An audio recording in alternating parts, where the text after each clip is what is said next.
নমস্কার, আমি চন্দ্রা। আমার এই গল্প পাঠে মৌ চ্যানেলটি যদি আপনাদের ভালো লেগে থাকে তাহলে অবশ্যই লাইক, শেয়ার ও সাবস্ক্রাইব করে পাশে থাকবেন এবং আপনাদের মূল্যবান মতামত কমেন্টের মাধ্যমে আমাকে অবশ্যই জানাবেন। আজকে পাঠ করছি শ্রী বিভূতিভূষণ বন্দ্যোপাধ্যায়ের অপরাজিত। শুরু করছি। একটা বাড়ি খুঁজিয়া বাহির করিল, তাদের বাড়ির মোড়েই। ইহারা তখন শোলার ফুল ও টোপর তৈরি করিয়া বেচিত। অপু বাড়িটার মধ্যে ঢুকিয়া গেল, গৃহিণীকে চিনিল, বলিল, আমাকে চিনতে পারেন? ওই গলির মধ্যে থাকতুম ছেলেবেলায়, আমার বাবা মারা গেলেন। গৃহিণী চিনিতে পারিলেন, বসিতে দিলেন, বলিলেন, তোমার মা কেমন আছেন? অপু বলিল, তাহার মা বাঁচিয়া নাই। আহা, বড় ভালো মানুষ ছিল।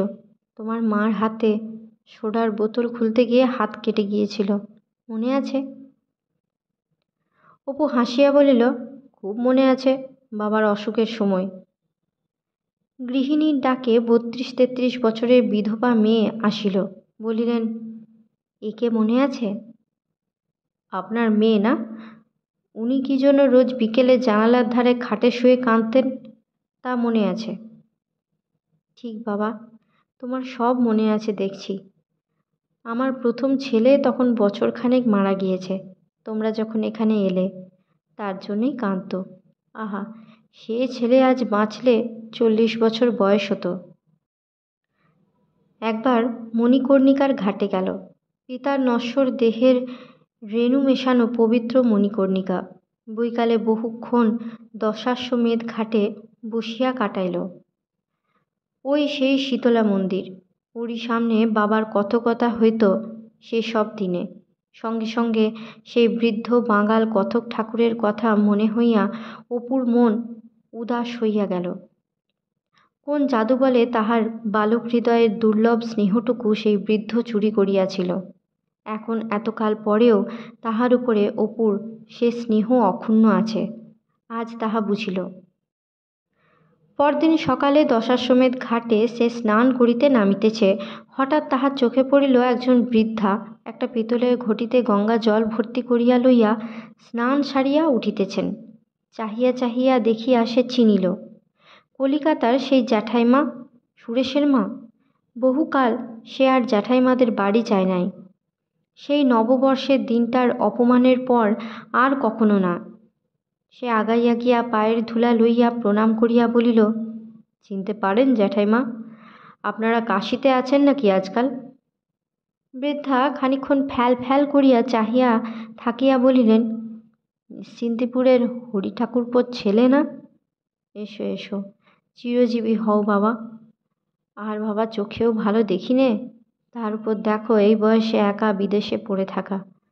ভারী ঘটিটা কি নিয়ে উঠতে পারি? ভাড়াটেদের মেয়ে জলটুকু বয়ে দেয়, তো তার আজ দিন 3 জ্বর। ও, আপনি বুঝি একলা কাশীবাস? সুনীল দাদারা কোথায়? বৃদ্ধা ভারী ঘটিটা ঘাটের রানার উপরে নামাইয়া বলিলেন, সব কলকাতায়। আমায় দিয়েছে ভেন্ন করে বাবা। ভালো ঘর দেখে বিয়ে দিলুম সুনীলের, গুপ্তিপাড়ার মুখ খুঁজছে। ও মা, বউ এসে বাবা সংসারের হলো কাল। সেসব বলবো এখন বাবা। 3-1 ব্রজেশ্বরের গলি, মন্দিরের ঠিক বাঁগায়। একা থাকি, কারোর সঙ্গে দেখাশোনা হয় না। সুরেশ এসেছিল, পুজোর সময় 2 দিন ছিল, থাকতে পারে না। তুমি এসো বাবা, আমার বাসায় আজ বিকেলে এসো, অবশ্যই অবশ্যই। অপু বলিল, দাঁড়ান জ্যাঠাইমা, চট করে ডুব দিয়ে নি। আপনি ঘটিটা এখানে রাখুন, পৌঁছে দিচ্ছি। না বাবা থাক, আমি নিয়ে যাচ্ছি। তুমি বললে এই যথেষ্ট হলো, বেঁচে থাকো। তবুও অপু শুনিল না। স্নান সারিয়া ঘটি হাতে জ্যাঠাইমার সঙ্গে তাহার বাসায় গেল। ছোট্ট একতলা ঘরে থাকেন। পশ্চিম দিকের ঘরে জ্যাঠাইমা থাকেন। পাশের ঘরে আর এক প্রৌঢ়া থাকেন, তাহার বাড়ি ঢাকা। অন্য ঘরগুলি একটি বাঙালি গৃহস্থ ভাড়া লইয়াছে। যাদের ছোট মেয়ের কথা জ্যাঠাইমা বলিতেছিলেন, তিনি বলিলেন, সুনীল আমার তেমন ছেলে না। ওই যে হাড় হাবাতে ছোট লোকের ঘরের মেয়ে এনেছিলাম, সংসারটা শুদ্ধ উচ্ছন্ন দিলে। কী থেকে শুরু হলো শোনো। ও বছর শেষ মাসে নবান্ন করেছি। ঠাকুর ঘরের বার কষে নবান্ন মেখে ঠাকুরদের নিবেদন করে রেখে দিয়েছি। দুই নাতিকে ডাকছি, ভাবলাম ওদের একটু একটু নবান্ন মুখে দিই। ওটা এমন বদমাইশ, ছেলেদের আমার ঘরে আসতে দিলে না, শিখিয়ে দিয়েছে ও ঘরে ঝাঁসনি, নবান্ন চাল খেলে নাকি ওদের পেট কামড়াবে। তাই আমি বলি হ্যাঁ গা বৌমা, আমি কি ওদের নতুন চাল খাইয়ে মেরে ফেলবার মতলব করছি? তা শুনিয়ে শুনিয়ে বলছে, সেকেলে লোক, ছেলেপিলে মানুষ করার কি বোঝে? আমার ছেলে, আমি যা ভালো বুঝবো তাই করব। উনি যেন তার উপরে কথা না কইতে আসেন। এই সব নিয়ে ঝগড়া শুরু। তারপর দেখি ছেলেও তো বৌমার হয়ে কথা বলে। তখন আমি বললাম, আমাকে কাশি পাঠিয়ে দাও, আমি তোমার সংসারে থাকবো না। বউ রাত্রে কানে কি মন্ত্র দিয়েছে, ছেলে দেখি তাতেই রাজি। তাহলে বোঝো বাবা, এত করে মানুষ করে শেষে কিনা আমার কপালে। জ্যাঠাইমার দুই চোখ দিয়া টপ টপ করিয়া জল পড়িতে লাগিল। অপু জিজ্ঞাসা করিল, কেন, সুরেশ তা কিছু বললেন না? আহা, সে আগেই বলিনি যে শ্বশুরবাড়ির বিষয় পেয়ে সেখানেই বাস করেছে, সেই রাজশাহী না দিনাজপুর। সে একখানা পত্র দিয়েও খোঁজ করে না মা আছে কি মলো। তবে আর তোমাকে বলছি কি, সুরেশ কলকাতায় থাকলে কি আর কথা ছিল বাবা? অপুকে খাইতে দিয়া গল্প করিতে করিতে তিনি বলিলেন, ও ভুলে গিয়েছি তোমাকে বলতে, আমাদের নিশ্চিন্তিপুরের ভুবন মুখুজ্জের মেয়ে লীলা যে কাশিতে আছে, জানো না? অপু বিস্ময়ের সুরে বলিল, লীলাদি নিশ্চিন্তপুরের? কাশিতে কেন? জ্যাঠাইমা বলিলেন, ওর ভাসুর কি চাকরি করে এখানে, বড় কষ্ট মেয়েটার। স্বামী তো আজ 6-7 বছর পক্ষাঘাতে পঙ্গু। বড় ছেলেটা কাজ না পেয়ে বসে আছে। আরও 4-5টি ছেলে মেয়ে সব শুদ্ধ ভাসুরের সংসারে ঘাড় গুজে থাকে। যাও না, দেখা করে এসো আজ বিকেলে। কাশিতলার গলিতে ঢুকেই বাঁ দিকের বাড়িটা।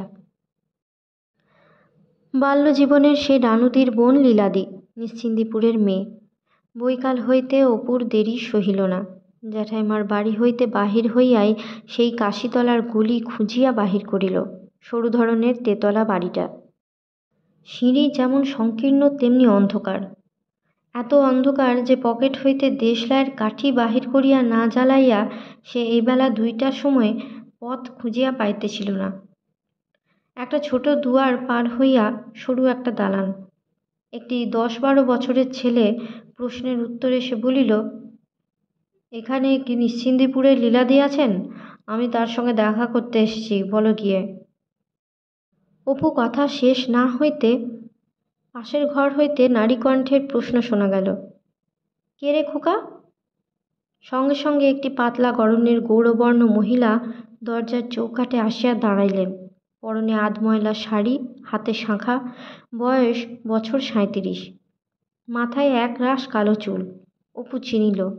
কাছে গিয়া পায়ের ধুলা লইয়া প্রণাম করিয়া হাসি মুখে বলিল, চিনতে পারো লীলাদি? পরে লীলা তাহার মুখের দিকে বিস্ময়ের দৃষ্টিতে চাহিয়া আছে এবং চিনিতে পারে নাই দেখিয়া বলিল, আমার নাম অপু, বাড়ি নিশ্চিন্দিপুরে ছিল আগে। লীলা তাড়াতাড়ি আনন্দের সুরে বলিয়া উঠিল, ও অপু, হরি কাকার ছেলে, এসো এসো ভাই এসো। পরে সে অপুর চিবুক স্পর্শ করিয়া আদর করিল এবং কি বলিতে গিয়া ঝরঝর করিয়া কাঁদিয়া ফেলিল। অদ্ভুত মুহূর্ত, এমন সব অপূর্ব সুপবিত্র মুহূর্তও জীবনে আসে। লীলাদের ঘনিষ্ঠ আদরটুকু অপুর সারা শরীরে একটা স্নিগ্ধ আনন্দের শিহরণ আনিল। গ্রামের মেয়ে, তাহাকে ছোট দেখিয়াছে। সে ছাড়া এত আপনার জনের মতো অন্তরঙ্গতা কে দেখাইতে পারে? লীলাদি ছিল তাহাদের ধনী প্রতিবেশী ভুবন মুখুজ্জের মেয়ে, বয়সে তাহার অপেক্ষা অনেক বড়। অল্প বয়সে বিবাহ হইয়াছিল, তারপরে শ্বশুরবাড়ি চলিয়া আসিয়াছিল ও সেইখানেই থাকিত। শৈশবে অল্পদিন মাত্র উভয়ের সাক্ষাৎ, কিন্তু আজ অপুর মনে হইল লীলাদির মতো আপনার জন সারা কাশীতে আর কেহ নাই। শৈশব স্বপ্নের সেই নিশ্চিন্দিপুর, তাহার জলে বাতাসে দুজনের দেহ পুষ্ট ও বর্ধিত হইয়াছে একদিন। তারপর লীলা অপুর জন্য আসন আনিয়া পাতিয়া দিল, দালানেই পাতিল। ঘর দোর বেশি নাই, বিশেষ করিয়া পরের সংসার, নিজের নহে। সে নিজে আছে কাছে বসিল, কত খোঁজ খবর লইল। অপুর বারণ সত্ত্বেও ছেলেকে দিয়া জলখাবার আনাইল, চা করিয়া দিল। তারপর লীলা নিজের অনেক কথা বলিল। বড় ছেলেটি 14 বছরের হইয়া মারা গিয়াছে, তাহার উপর সংসারের এই দুর্দশা। উনি পক্ষাঘাতে পঙ্গু, ভাসুরের সংসারে চোর হইয়া থাকা। ভাসুর লোক মন্দ নন, কিন্তু বড় যা পায়ে কোটি কোটি দণ্ডবৎ। দুর্দশার এক শেষ। সংসারের যত উঞ্চ কাজ সব তাহার ঘাড়ে। আপনজন কেহ কোথাও নাই। বাপের বাড়িতে এমন কেহ নাই যাহার কাছে 2 দিন আশ্রয় লইতে পারে। শুধু মানুষ নয়, লেখাপড়া শেখে নাই।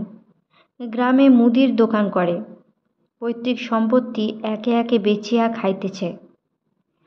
তাহার উপর 2টি বিবাহ করিয়াছে, এক রাস ছেলেপিলে।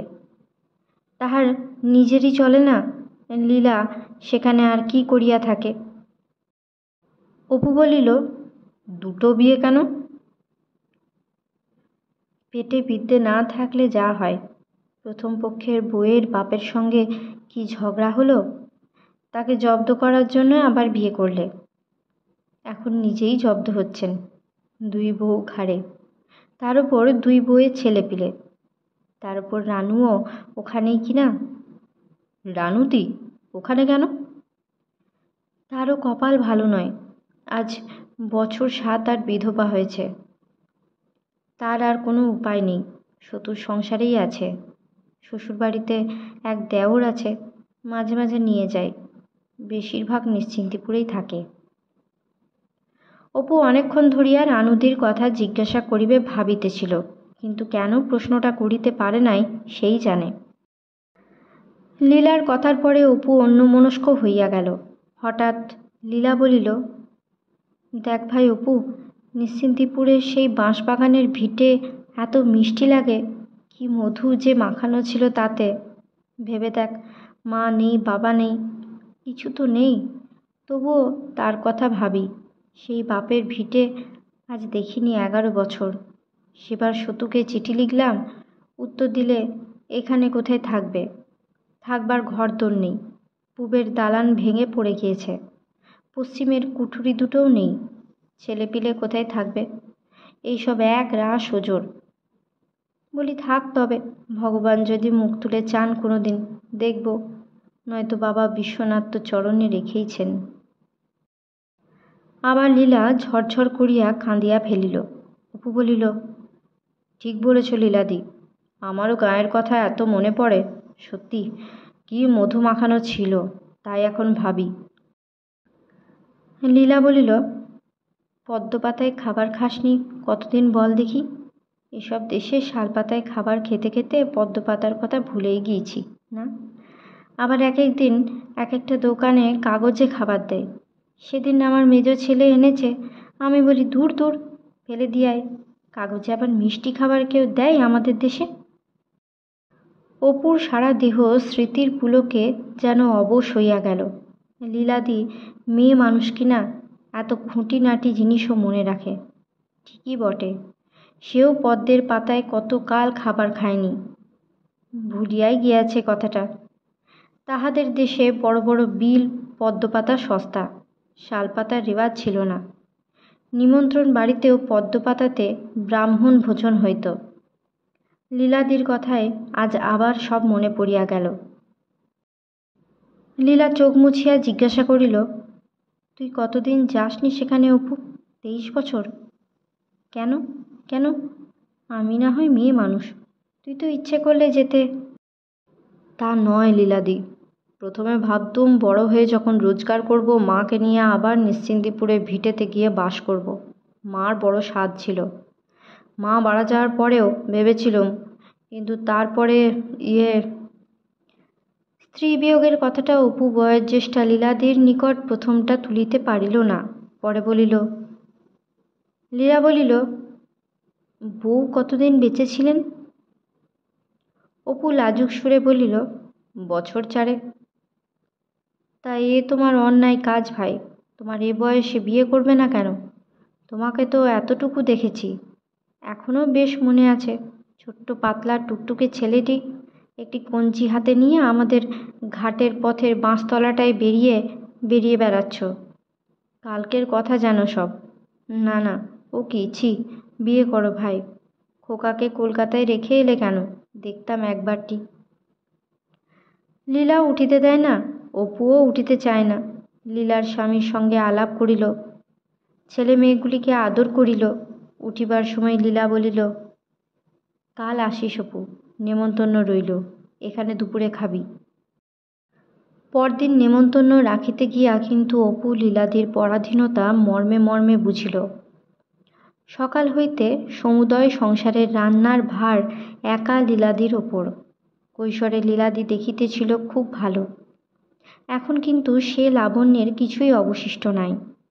চুল 2-4 গাছায় এরই মধ্যে পাকিয়াছে, শীর্ণ মুখ, শিরা বাহির হওয়া হাত, আধময়লা শাড়ি পরনে, রাঁধিবার আলাদা ঘরদোর নাই। ছোট্ট দালানের অর্ধেকটা দরমার বেড়া দিয়া ঘেরা, তারই ওধারে রান্না হয়। লীলাদি সমস্ত রান্না সারিয়া তার জন্য মাছের ডিমের বড়া ভাজিতে বসিল। একবার কড়াখানা উনুন হইতে নামায়, আবার তোলে, আবার নামায়, আবার ভাজে। আগুনে তাতে মুখ তার রাঙা দেখাইতেছিল। অপু ভাবিল, কেন এত কষ্ট করছে লীলাদি? আহা, রোজ রোজ ওর এই কষ্ট, তার উপরে আমার জন্য আর কেন কষ্ট করা? বিদায় লইবার সময় লীলা বলিল, কিছুই করতে পারলাম না ভাই, এলি যদি এতকাল পরে, কি করি বল? পরের ঘরকন্না, পরের সংসার, মাথা নিচু করে থাকা। উদয়াস্ত খাটুনিটা দেখলি তো, কি আর করি? তবুও একটা ধরে আছি। মেয়েটা বড় হয়ে উঠল, বিয়ে তো দিতে হবে। ওই বর ঠাকুর ছাড়া আর ভরসা নাই। সন্ধেবেলাটা বেশ ভালো লাগে। দশাশ্বমেধ ঘাটে সন্ধ্যের সময়ে বেশ কথা হয়, পাঁচালি হয়, গান হয়, বেশ লাগে। দেখিসনি? আসিস না আজও বেলা, বেশ জায়গা, আসিস, দেখিস এখন। এসো এসো, কল্যাণ হোক। তারপরে সে আবার কাঁদিয়া ফেলিল, বলিল, তোদের দেখলে যে কত কথা মনে পড়ে, কী সব দিন ছিল। এবার অপু অতি কষ্টে চোখের জল চাপিল। আরেকটি কর্তব্য আছে তাহার কাশীতে, লীলার মায়ের সঙ্গে দেখা করা। বাঙালি টোলার নারদঘাটে তাদের নিজেদের বাড়ি আছে। খুঁজিয়া বাড়ি বাহির করিল। মেজ বৌরানী অপুকে দেখিয়া খুব আনন্দ প্রকাশ করিলেন, চোখের জল ফেলিলেন। কথাবার্তা চলিতেছে এমন সময় ঘরে একটি ছোট্ট মেয়ে ঢুকিল, বয়স 6-7 হইবে, ফ্রক পরা, কোঁকড়া কোঁকড়া চুল। অপু তাহাকে দেখিয়াই বুঝিতে পারিল লীলার মেয়ে। কি সুন্দর দেখিতে! এত সুন্দর মানুষ হয়! স্নেহে, স্মৃতিতে, বেদনায় অপুর চোখে জল আসিল। সে ডাক দিল, শোনো খুকিমা, শোনো তো। খুকি হাসিয়া পালাইতেছিল। মেজ বৌরানী ডাকিয়া আনিয়া কাছে বসাইয়া দিলেন। সে তার দিদিমার কাছেই কাশীতে থাকে আজকাল। গত বৈশাখ মাসে তাহার বাবা মারা গিয়াছে, লীলার মৃত্যুর পূর্বে, কিন্তু লীলাকে সে সংবাদ জানানো হয় নাই। দেখিতে অবিকল লীলা, এই বয়সে লীলা যা ছিল তাই। কেমন করিয়া অপুর মনে পড়িল শৈশবের একটি দিনে বর্ধমানে লীলাদের বাড়িতে সেই বিবাহ উপলক্ষে মেয়ে মজলিসের কথা। লীলা যেখানে হাসির কবিতা আবৃত্তি করিয়া সকলকে হাসাইয়াছিল। সেই লীলাকে সে প্রথম দেখে, এবং লীলা তখন দেখিতেছিল ঠিক এই খুকির মতো অবিকল। মেজ বৌরানী বলিলেন, মেয়ে তো ভালো, কিন্তু বাবা, ওর কি আর বিয়ে দিতে পারবো? ওর মার কথা যখন সকলে শুনবে। আর তা না জানে কি, ওই মেয়ের কি আর বিয়ে হবে বাবা? অপুর দুর্দমনীয় ইচ্ছা হইল একটি কথা বলিবার জন্য, সেটা কিন্তু সে চাপিয়া রাখিল। মুখে বলিল, দেখুন, বিয়ের জন্য ভাববেন কেন? লেখাপড়া শিখুক, বিয়ে নাই বা হলো তাতে কি? মনে ভাবিল, এখন সে কথা বলবো না। খোকা যদি বাঁচে, মানুষ হয়ে ওঠে, তবে সে কথা তুলব। যাইবার সময়ে অপু লীলার মেয়েকে আবার কাছে ডাকিল। এবার খুকি তাহার কাছে ঘেঁষিয়া দাঁড়াইয়া ডাগর ডাগর উৎসুক চোখে তাহার মুখের দিকে চাহিয়া রহিল। সেদিনের বাকি সময়টুকু অপু বন্ধুর সঙ্গে সারনাথ দেখিয়া কাটাইল। সন্ধ্যার দিকে একবার কালীতলার গলিতে লীলাদের বাসায় বিদায় লইতে গেল।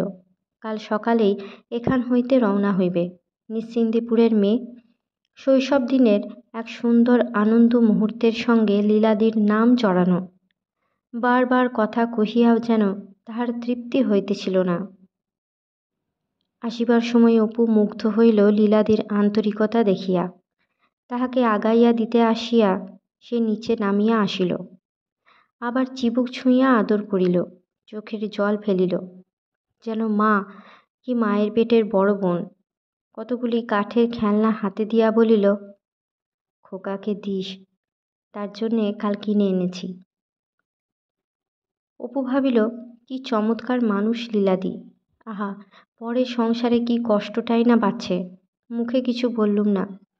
তোমায় আমি বাপের ভিটে দেখাবো লীলাদি, এই বছরের মধ্যেই। ট্রেনে উঠিয়া সারা পথ কত কি কথা তাহার মনে যাওয়া আসা করিতে লাগিল। রাজঘাটে স্টেশনে ট্রেনে উঠিল আজ কতকাল পরে। বাল্যকালে এই স্টেশনেই সে প্রথম জলের কল দেখে। কাশি নামিয়াই ছুটিয়া গিয়াছিল আগে জলের কলটার কাছে। চেঁচাইয়া বলিয়াছিল, দেখো দেখো মা, জলের কল। সেসব কি আজ? আজ কত দিন হইতে সে আর একটি অদ্ভুত জিনিস নিজের মনের মধ্যে অনুভব করিতেছে, কি তীব্রভাবেই অনুভব করিতেছে। আগে তো সে এরকম ছিল না, অন্তত এভাবে তো কখনো এর আগে। সেটা হইতেছে ছেলের জন্য মন কেমন করা। কত কথাই মনে হইতেছে এই কয়দিনে। পাশের বাড়ির বাড়ুর যে গৃহিণী কাজলকে বড় ভালোবাসে, সেখানেই তাহাকে রাখিয়া আসিয়াছে।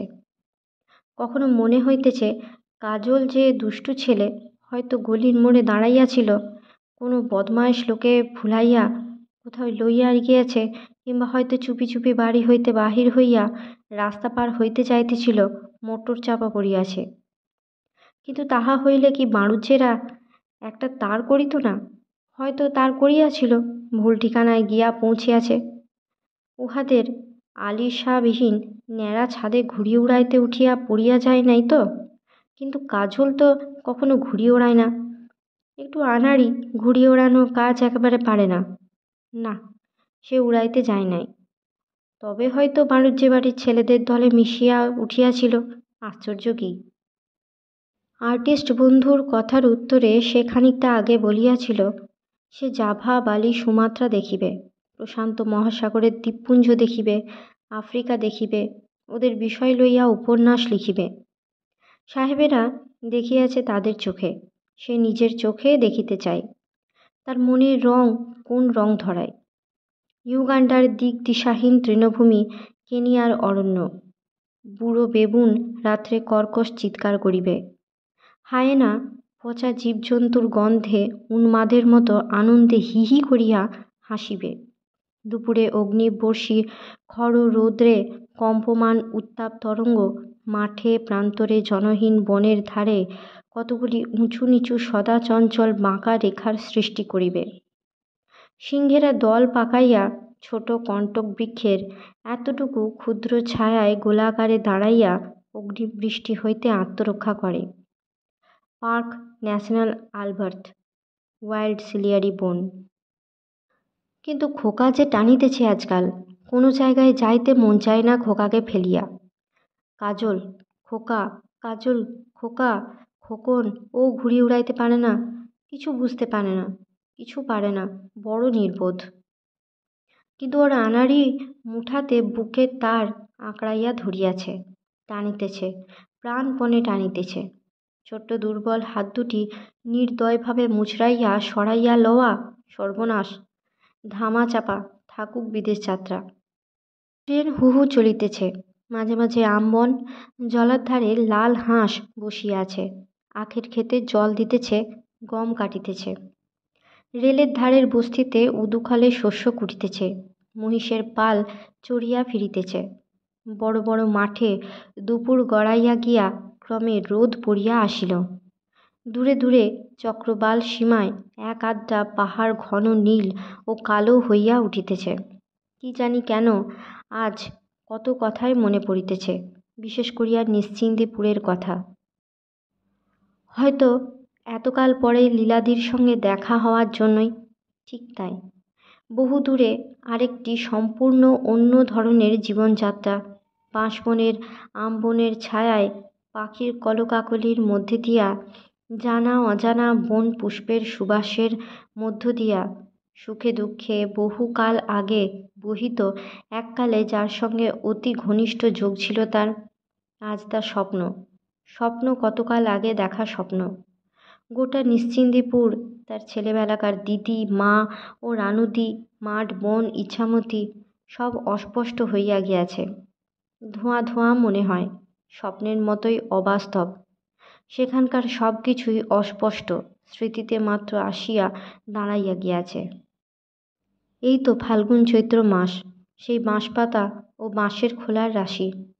শৈশবের ভাঙা জানলাটার ধারে বসিয়া বসিয়া কতকাল আগের সেসব কল্পনা। আনন্দপূর্ণ দিনগুলি, শীতরাত্রি, সুখস্পর্শ কাঁথার তলা, অনন্ত কাল সমুদ্রে সেসব ভাসিয়া গিয়াছে কত কাল আগে। কেবল স্বপ্নে এক এক দিন যেন বাল্যের সেই রূপো চৌকিদার গভীর রাত্রের ঘুমের মধ্যে কড়া হাঁক দিয়া যায়, ও রায় মশাই। সঙ্গে সঙ্গে নিশ্চিন্দিপুর ফিরিয়া আসে। আবার বাড়ির পাশেই সেই পুরো ভিটাতে বহুকাল আগের বসন্ত নামে। প্রথম চৈত্রের নানা অজানা জানা ফুলে বনভূমি ভরিয়া যায়। তাহাদের পুরনো কোঠাবাড়ির ভাঙা জানালার ধারে অতীত দিনের শত সুখ দুঃখে পরিচিত পাখির দল কলকণ্ঠে গান গাহিয়া ওঠে। ঠাকুরমাদের নারিকেল গাছে কাঠঠোকরার শব্দ বিচিত্র গোপনতায় তন্দ্রারত হইয়া পড়ে। স্বপ্নে 10 বৎসরের শৈশবটি আবার নবীন হইয়া ফিরিয়া আসে। এতদিন সে বাড়িটা আর নাই। কতকাল আগে ভাঙিয়া চুরিয়া ইঁটকাঠ স্তূপাকার হইয়া আছে। তাহাও হয়তো মাটির তলায় চাপা পড়িতে চলিল। সে শৈশবের জানালাটার কোনো চিহ্ন নাই। দীর্ঘদিনের শেষে সোনালি রোদ যখন বন গাছের ছায়া দীর্ঘতর করিয়া তোলে, ফিঙে দোয়েল ডাক শুরু করে, তখন আর কোনো মুগ্ধ শিশু জানালার ধারে বসিয়া থাকে না। হাত তুলিয়া অনুযোগের সুরে বলে না, আজ রাতে যদি মা ঘরে জল পড়ে, কাল কিন্তু ঠিক রানু দিদিদের বাড়ি গিয়ে শোবো। রোজ রোজ রাত জাগতে পারি নে, বলে দিচ্ছি। অপুর একটা কথা মনে হইলে হাসি পাইল। গ্রাম ছাড়িয়া আসিবার বছরখানেক আগে অপু এক রাশ কুড়ি পাইয়াছিল। তাহার বাবা শিষ্যবাড়ি হইতে এগুলি আনেন। এত কুড়ি কখনো অপু ছেলেবেলায় একসঙ্গে দেখে নাই। তাহার মনে হইল সে হঠাৎ অত্যন্ত বড়লোক হইয়া গিয়াছে। কুড়ি খেলায় সে যতই হারিয়া থাক, তাহার অফুরন্ত ঐশ্বর্যের শেষ হইবে না। একটা গোল বিস্কুটের ঠোঙায় কুড়ির রাশি রাখিয়া দিয়াছিল। সে ঠোঙাটা আবার তোলা থাকিত তাদের বনের ধারের দিকের ঘরটায় উঁচু কুলুঙ্গিটাতে। তারপর নানা গোলমালে খেলাধুলায় অপুর উৎসাহ গেল কমিয়া। তারপরে গ্রাম ছাড়িয়া উঠিয়া আসিবার কথা হইতে লাগিল। অপু আর একদিনও ঠোঙার কড়িগুলি লইয়া খেলা করিল না। এমনকি দেশ ছাড়িয়া চলিয়া আসিবার সময়ও গোলমালে ব্যস্ততায় প্রথম দূর বিদেশে রওনা হইবার উত্তেজনার মুহূর্তে সেটার কথা মনেও ওঠে নাই। অত সাধের কড়ি ভরা ঠোঙাটা সেই কড়িকাঠের নিচেকার বড় কুলুঙ্গিটাতে রহিয়া গিয়াছিল। তারপর অনেক কাল পরে সে কথা অপুর মনে হয় আবার, তখন অপর্ণা মারা গিয়াছে। একদিন অন্যমনস্কভাবে ইডেন গার্ডেনের কেয়া ঝোপে বসিয়াছিল, গঙ্গার ওপারের দিকে সূর্যাস্ত দেখিতে দেখিতে কথাটা হঠাৎ মনে পড়ে। আজও মনে পড়িল। কড়ির কৌটো। একবার সে মনে মনে হাসিল। বহুকাল আগে নিশ্চিহ্ন হইয়া লুপ্ত হইয়া যাওয়া ছেলেবেলার বাড়ির উত্তর দিকের ঘরের কুলুঙ্গিতে বসানো সেই টিনের ঠোঙাটা। দূরে সেটা যেন শূন্যে কোথায় এখনো ঝুলিতেছে, তাহার শৈশব জীবনের প্রতীকস্বরূপ। অস্পষ্ট অবাস্তব স্বপ্নময় ঠোঙাটা সে স্পষ্ট দেখিতে পাইতেছে। পয়সায় 4 গণ্ডা করিয়া মাকড়সার ডিমের মতো সেই যে ছোট্ট ছোট্ট বিস্কুট, তারই ঠোঙাটি। উপরের একটা বিবর্ণপ্রায় হাঁ করা রাক্ষসের মুখের ছবি দূরের কোন কুলুঙ্গিতে বসানো আছে। তার পেছনে বাঁশবন, শিমুল বন, তার পেছনে সোনাডাঙার মাঠ, ঘুঘুর ঢাক। তাদেরও পেছনে 23 বছর আগেকার অপূর্ব মায়া মাখানো নিঝুম চৈত্র দুপুরের রৌদ্র ভরা নীলাকাশ। আজকের মতো গল্প পাঠ এই পর্যন্ত। পরবর্তী অংশ নিয়ে আসবো পরবর্তী ভিডিওতে। সকলে ভালো থাকবেন, সুস্থ থাকবেন এবং পাশে থাকবেন। নমস্কার।